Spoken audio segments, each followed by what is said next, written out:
Okay, here's the third and final example and video for section 1.2. In this one, we're going to look at both horizontal and vertical shrinks and stretches. So here we're going to be applying both a horizontal shrink and a vertical stretch to a function, but let's just refer back to the journal and see what that involves.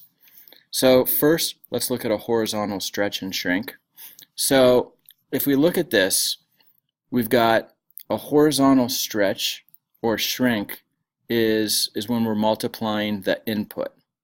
Okay, so the graph of f of a of x, that means multiplying our input, is a horizontal stretch or a shrink by the factor of 1 over a. Now, we're going to go over that in a minute. You can see right here, multiplying the inputs by a value before evaluating the function stretches it when your value is between 0 and 1 and shrinks it when your value is greater than 1. So what we've got right here is basically you can either be multiplying your input by a number larger than 1 or by a fraction. So it's either going to be a stretch or shrink by that factor depending on if it's a whole number or a fraction. This one can get a little confusing. We're going to talk about this a little bit more in class, but you're going to follow along with the example and you'll see how we do that.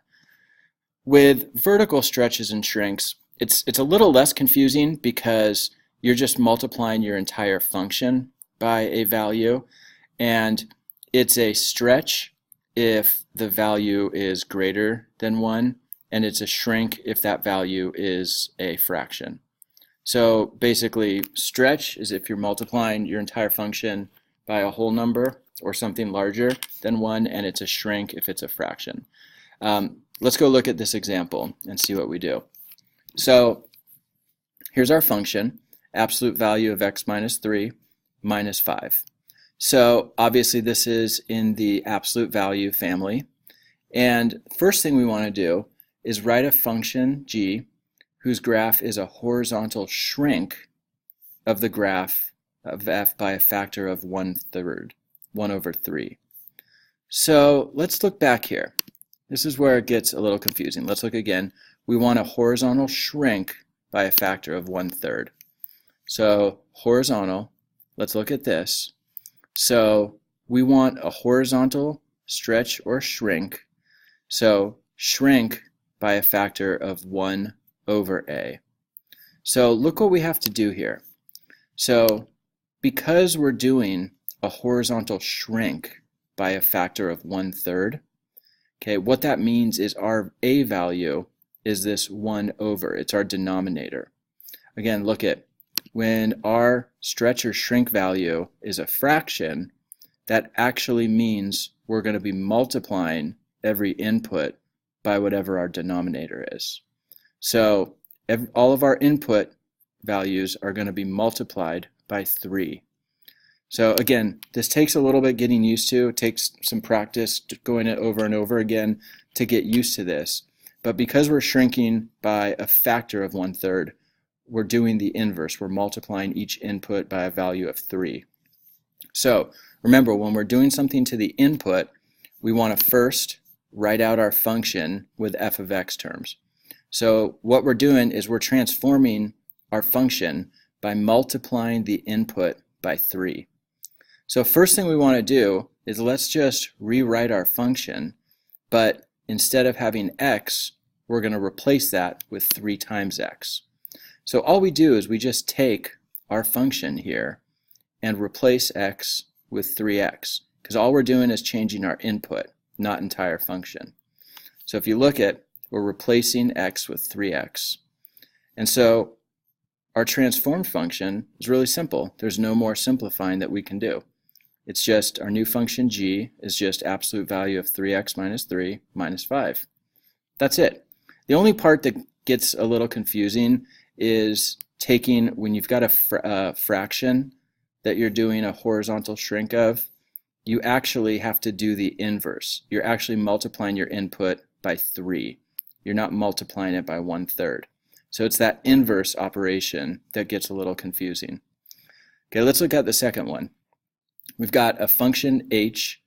We want to write that graph that's a vertical stretch of this function by a factor of 2. Now let's go back and look at our vertical stretches.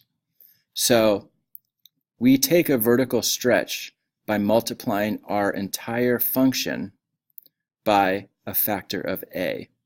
Now when a is greater than 0, then that means it's a stretch. So all we want to do, in this case a is 2, so we're just going to multiply our entire function by 2. Now let's look at what that looks like. So again, what we want to do first is write out, we're going to write h, our new function, equals, in this case it's just going to be 2 times our function, because we're multiplying our output by 2, our entire function. So what we want to do is go ahead and we're going to replace f of x with the original function. And we're going to do that inside parentheses because we're going to have to distribute this 2. So here we're substituting our function for f of x, and now we're going to have to distribute this 2 to all terms. So it's going to become 2 times the absolute value of x minus 3, and then minus this 2 multiplies by 5, and we get minus 10. So this right here, there's no more simplifying we can do, so that's just our transformed function. We've multiplied the entire output by 2. So here, these stretches and shrinks, when it's a horizontal, the key here is when it's a factor that you're shrinking by, you have to multiply your input by the denominator. When it's a vertical stretch or shrink, you're multiplying your entire function by the stretch or shrink amount. So again, just takes some getting used to for doing the horizontal parts, but let's go ahead and look at what I want you guys to do. So I want you guys to do a function. You've got f of x here, and I want you to write 2 new functions that go ahead and follow these transformations, a horizontal stretch and a vertical shrink. So go ahead and give those a shot, and then go ahead and write them in the text box that's going to appear.